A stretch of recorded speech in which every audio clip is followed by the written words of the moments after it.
Welcome back to the Carbon65 channel. Today we're going to go out for a little spin. But before we do that, it's time for a cold start.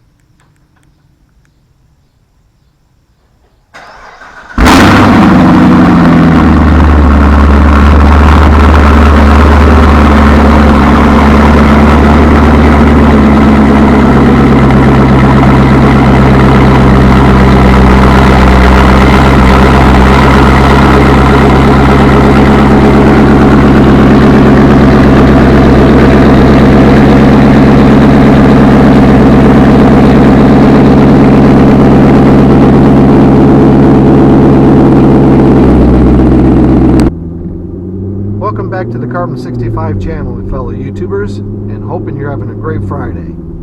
Today we're going to take out a little test spin in the C7 Z06 Carbon65 edition. So on previous videos I did the P0300 issue I ran into, like seems like quite a few others have as well. And after going through changing the spark plugs, I did one test drive, well, a couple of test drives, but it seemed to fix the problem. So today what I want to do is I'm going to leave it in regular just drive mode and not manual mode with the DODs enabled, just to see what it does. Limit decrease ahead to 25 miles per hour. Yeah, we always got to slow down, but then we speed up. So I'm going to try this, like I said, just normal driving, so to speak, right? What happened before is was getting that P0300 code is labeled as a misfire. So after changing the plugs, it seemed to got rid of it. The car seemed to respond much better. So now I'm just going to try normal everyday driving and see what it does. I don't race the car or anything else like that, though do like to go fast. I don't know, it's kind of an addiction with these cars.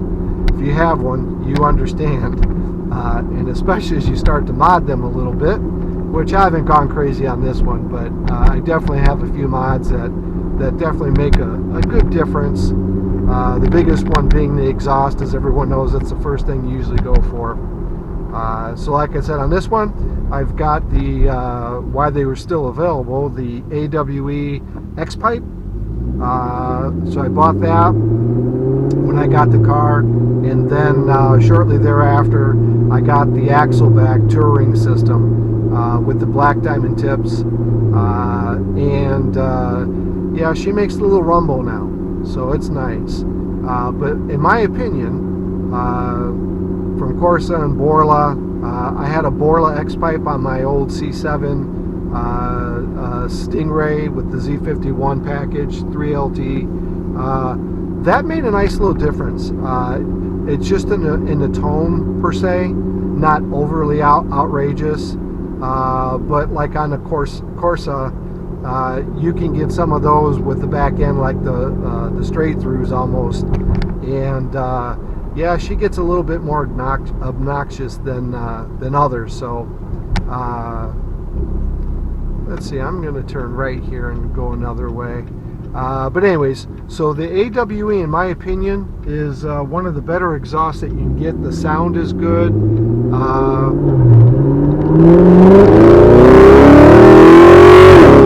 See, she sounds good. And she gets verbals. We love the verbals. So anyways, in my opinion, like I said, I think it's a great exhaust. It has the perfect tone to it. You know, you may have a difference of opinion, and that's fine. Let's face it, when it comes to exhaust, we all like different things for different reasons. They're all good. And the biggest thing is you notice in the seat performance, the seat of your pants performance, after you add them, you could definitely tell differences in there. So anyways, so I like the sound with it, so we'll see what you think as we go through the trip here. Now once again, I'm still just in regular or automatic mode. I got an 8-speed automatic, so I want to see how the car performs I did get the Solar Performance ported throttle body and also the Solar Performance throttle controller, which is down here on the bottom. The cable goes from the gas pedal and it goes up through the underneath, and it's right here on the left hand side. As soon as you open the car door, I got it 3M to there, which I settled down to sport mode in 5 is about the number. So what that does for you, it doesn't give you more horsepower or anything else like that, but it sure feels that way, because if you've ever driven these cars or you have one, when you first take off from a complete stop and you step on the gas pedal, say halfway, the throttle controller, what it does is it really makes the throttle body really open up like halfway. Otherwise it doesn't really go that much. You might be at a quarter or a third instead of half. So hold on, we got a little opening, so you know what we got to do here. 5, 4, 3, 2, 1, hit!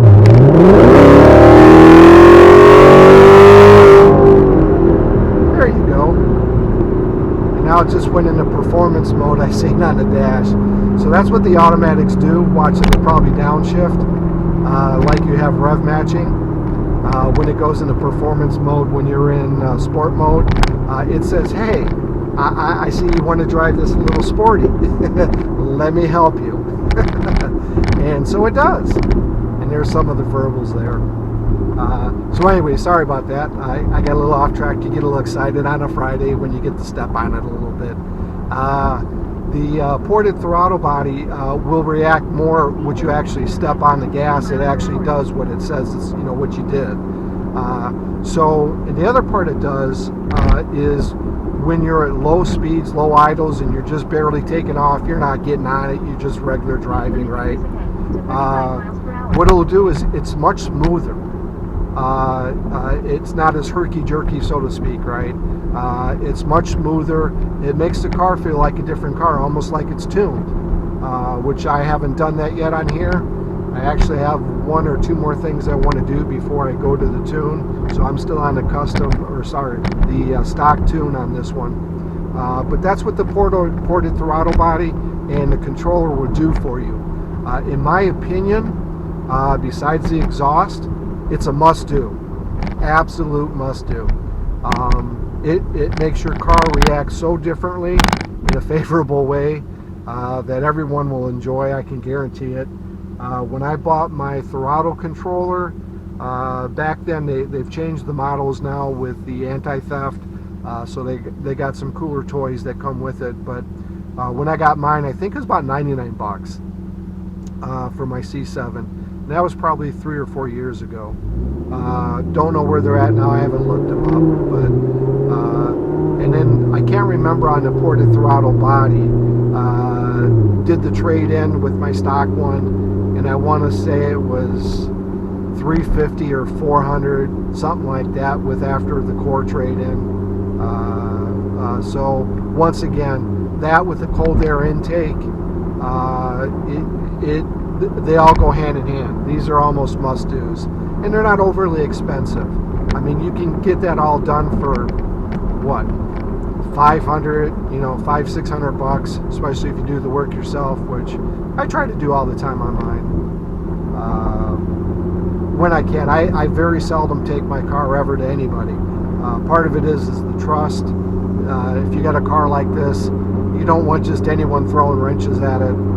You want someone that is reparable and knows what they're doing, because you don't want your baby hurt.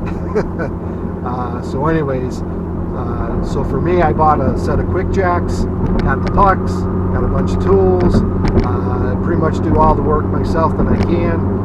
When I don't know how to do something, I do like everyone else. I go to YouTube, research the crap out of it, say I could do that, or that doesn't look too tough.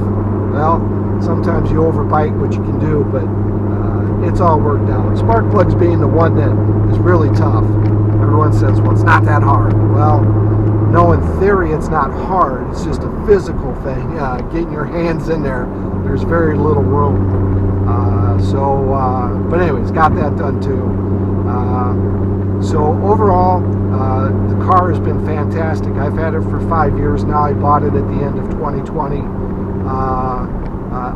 out of state in Wisconsin, which I don't know that I'd ever do that again. Little bit of issues with the working with the lender for getting the plates with the title and sending it to me. They had to send it directly to the DMV. They didn't even want to do that. I'm like, well, how do I get plates on the car then? So finally they did that. So it's kind of a pain in the butt.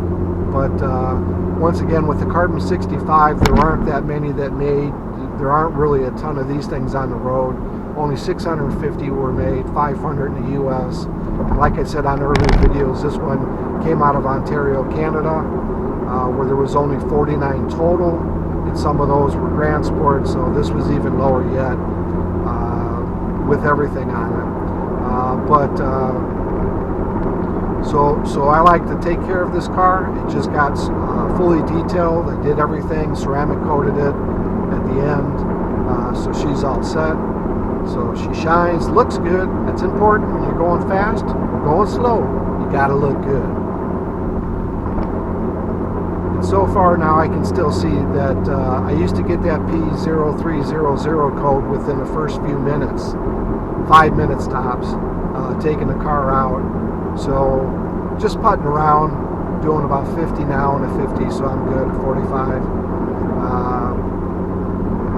Like I said, the car's been acting really good now. It's ready to go.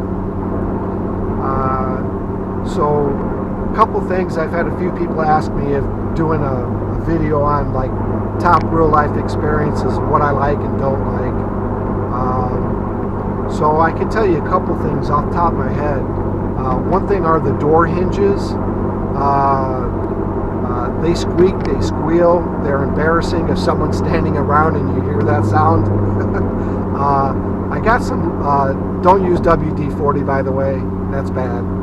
Lithium grease is really the white grease, that's what you're after. So I got a can of that and sprayed them, and it works. It eventually will come back after a while. When I say a while, it could be 6 months to a year. It just depends on how good you did it originally, but so that's one thing I don't like. It's not a bad thing, it's not horrible, but quick and easy fix. Spray it down, open and shut the door a few times, you know, let it work itself in, and you're pretty much good to go after that. So that's one thing. The second thing on this particular model is I've got the Alcantara on everything with the steering wheel and everything else like that. And it's nice. It's nice to touch the hands, but it gets dirty and it's harder to clean. The console, where you rest your elbow, that's got a few marks on it that won't really come off. So that's another thing that I'm not too thrilled with. The steering wheel, you know, same thing where you hold your thumbs right in between by the paddle shifters. They've gotten wore out and you can see those marks. So I've looked that up. There's some Alcantara cleaner you can buy. Other people say use like baby wipes and get that clean, and then get a light brush, even a toothbrush, an old toothbrush, whatever, that's clean. And you can kind of brush the Alcantara and bring it back to life, so to speak. So yeah, that works too, but I would prefer, I think, the leather. I had a nice custom steering leather steering wheel with the carbon fiber and the line on it from my other C7, and I would like that, but I'm not going to complain. This is still a nice steering wheel that comes with the Carbon65. But anyway, so that's another thing that not real big. The third thing, which is one of the most obvious and known that you'll see just about at anybody who talks about these cars, is the lovely cup holder. What a waste of piece of plastic in there. That thing flies around if you're trying to use it. When it works, it sits in there, it's okay. And I really, quite honestly, I don't really bring drinks into my car. When I'm in the car and I'm doing car things. So I'm usually not just, you know, lug around some coffee or whatever, or water bottles, whatever. But the cup holder, yeah, I know they improved on that with the C8s, but in the C7s, that's kind of a bad thing. But other than that, honestly, there's not a whole lot. I don't want to make it seem negative on this car because this thing is freaking awesome. If it wasn't for the fact that, you know, I've got a rare car like this, I probably would have went with the C8 already. The E-Rays are nice. I heard they're not selling as good, but obviously to get the carbon ceramic brakes and all that loaded on it, all-wheel drive, so it's got what, 2.5 seconds, 2.6 seconds, 0 to 60. So it's just as fast. So for those guys, once again, not racing, just on the street, drive around, having a little spirited driving and so forth, even work, you know, a daily driver, it's got everything a Z06 does except for the sound. But honestly though, if you look at pricing lately, they're just as high, if not higher, than the Z06. So me personally, having now my first Z06 after two Stingrays, base Stingray Z51s, 3 LTs, I would go to the Z06. I would rather have the sound and the fun with that part. Yeah, that's fun. I would rather have that. That's part of it. But the Z06s I've seen, for the used ones, come down to the 120s, 130s. You can get a decently optioned out car. Obviously, depending on your area, it could vary. But so, anyways, I would probably look at that. Now with the latest thing with the oopsies on the fires, that you could possibly catch fire with putting go-go juice into it. I know they halted productions of all of them, from the Z06s, ZR1s.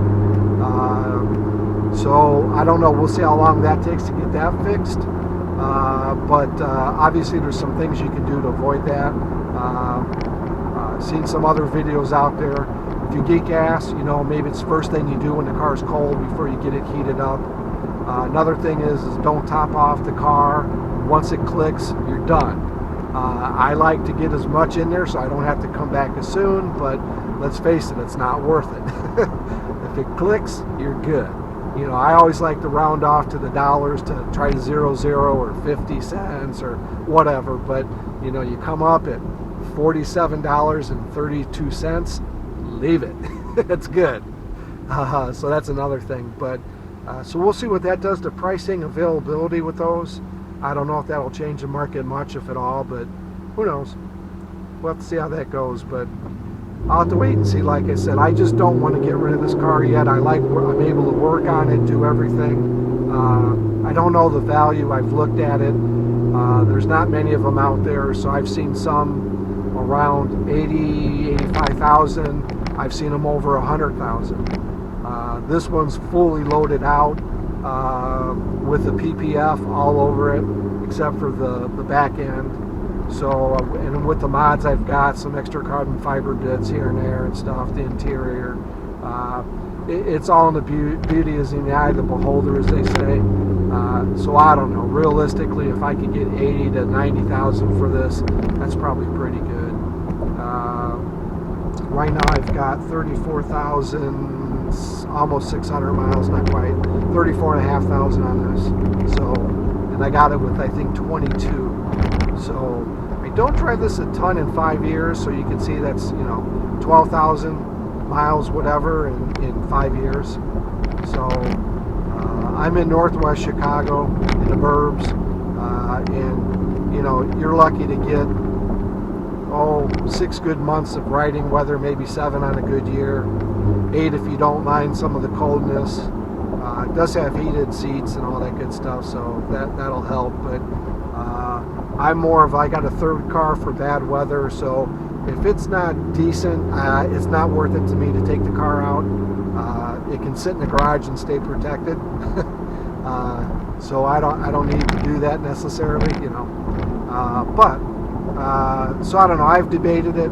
Maybe not. Don't know. Have to find the right offer. Just to give you a quick story, I had a job where I was working at down the street that not right next to a cigar shop, And I came out of work at the end of the day, and I found a little yellow sticky on my my driver's side door. It says, "Hey, I love your vet. If you ever want to sell it, please call me. I want this car." So that's the kind of things that can happen to you when you own these type of cars. You do draw a little bit more attention, and when you keep it clean and ceramic coated and nice and shiny, you get a lot of thumbs up, people smiling at you, things like that. So people waving at you, so be friendly to others. It's just part of the luxury of having a car like this. Those are things you'll run into. So far the car's acting pretty good. So it looks like those spark plugs were the answer, which is good to know. So I don't know if any of you have run into that issue. I know I've seen some that change wires too, maybe even coil packs. And I was sitting there thinking, I did a cold air intake with obviously with the solar performance throttle body. If you get a leak in there or something, on my 2014 Z51 Stingray, I had the nose of the rubber part onto the throttle body actually popped off, which was weird, and the car started driving really bad. I got out of the car and looked under the hood, and I'm like, took me about all of 3 seconds to find it, but I was like, wow. Unfortunately, I didn't have any tools with me to fix that, but I wasn't far from home, so I was able to kind of put it back on and at least, you know, limp her home, get her there without doing any damage to the car. But yeah, so changing these plugs seems to make this right back to normal. She seems really happy. And life is good. So let me know in the comments what other things you guys might like to know. I think I'll do another video going over the mods, more specific, and things like that.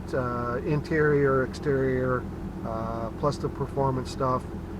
But check out some of the other videos, whatever I've got with the quick jacks, which to me those things are freaking awesome. To working on all my cars, I have 2 other cars, so just from doing oil changes, basic maintenance, tire rotations, things like that. What a nice way to use. From what I understand, they're not sold at Costco anymore where I bought mine, but I think Home Depot and Lowe's has them. And I also seen another brand come out, and maybe that's because, I don't know, quick jacks aren't selling as much now, but once again, just the jacking system in general, it makes your life so much easier. So the quick jacks on this bad boy will get it off the ground at the tallest. There's 2 settings. The tallest one is about 24 inches. I think the first setting is about 17 or 18, somewhere under 16, 18 inches. So depending on what you're doing, if you just need to get the tires, the lower setting's fine. You know, you can take off the wheels, clean out the rims, and maybe ceramic coat those, whatever, or work on brakes, or whatever the case might be. The first setting's fine. But if you want to do like exhaust work, oil changes, anything underneath the car that you need to get to, the second setting is by far much better. You can take a creepy crawler and you can scoot all the way around there, no problem, and get around. Only bad thing is when you work on the sides, you know, you got the jacks there, so you got to watch out for those. But other than that, worth their weight in gold. Anyway, so hopefully on some future videos here, I'll go over some of those other things and fill you in on my experiences on that. But overall, I'm telling you what, you can't beat this with an ugly stick. 40 miles per hour. I got a Valentine 1 Gen 2 in the car for the radar detector. That's direct wired into the mirror. I got a mirror tap on it, so there's no wires. Everything's nice and pretty. I use the JB1 app for the lock out certain things that you can block out. So if you drive every day and there's you know, the speedometers on the side, you know, that's all there, you can block those out so they don't go off. You don't have to hear them every day if you do the same drive. So those are really nice. So that app's a really good app for things like that. It just gives you so much more features with the radar detector than just straight out of the box. There's probably a few others, but that's one that I use. That and Waze for the for the navigation. Went down to Atlanta, and my wife loved that. She fell in love with Waze, all the things that it pulled up and told us things in the road. And just wish it told you which lane when you're in a 6-lane traffic, which lane it is, because then you're guessing. So anyways, but another good program to have for that if you travel.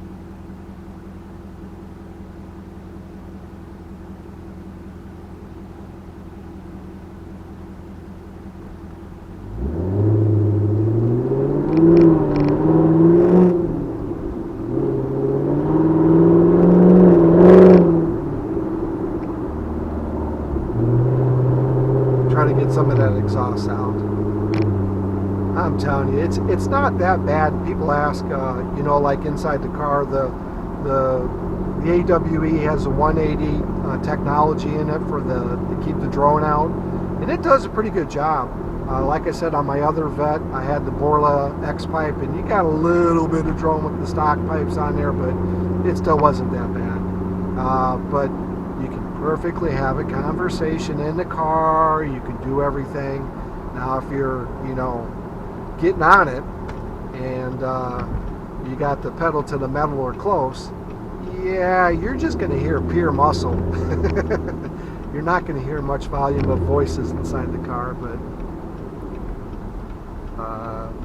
other than that, from just driving around and stuff like that, it's fine.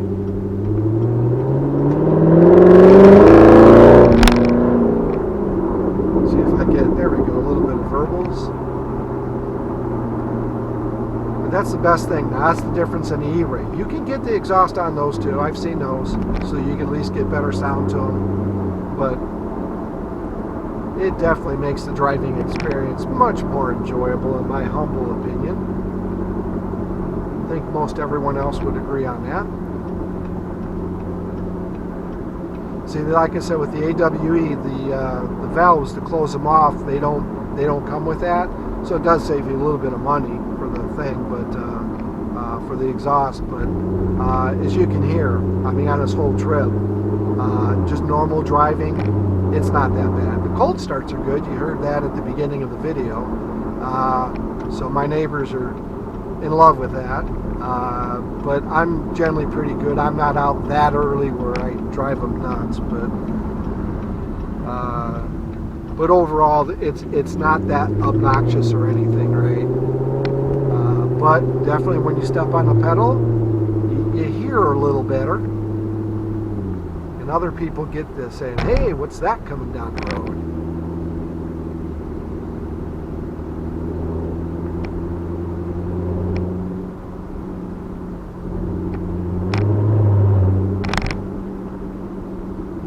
Gas mileage in this car actually is not that bad. Of course, when you're getting on it, forget it. You can easily hit single digits. Just overall, I go between sport and touring. I'll throw it in eco mode every once in a while if I'm just, you know, going to be putting and I'm just day-to-day, daily traffic going to work, stuff like that.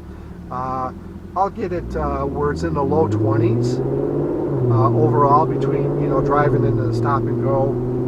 I'll get it in like 20 to 22, 23, and then on the lower side it'd be 17 or 18 or something like that. So you obviously don't buy these cars as a Prius and you think you're going to get 50 miles to the gallon, but it does do pretty good on the highway. I've had it in the low mid 30s, 32, 34. So,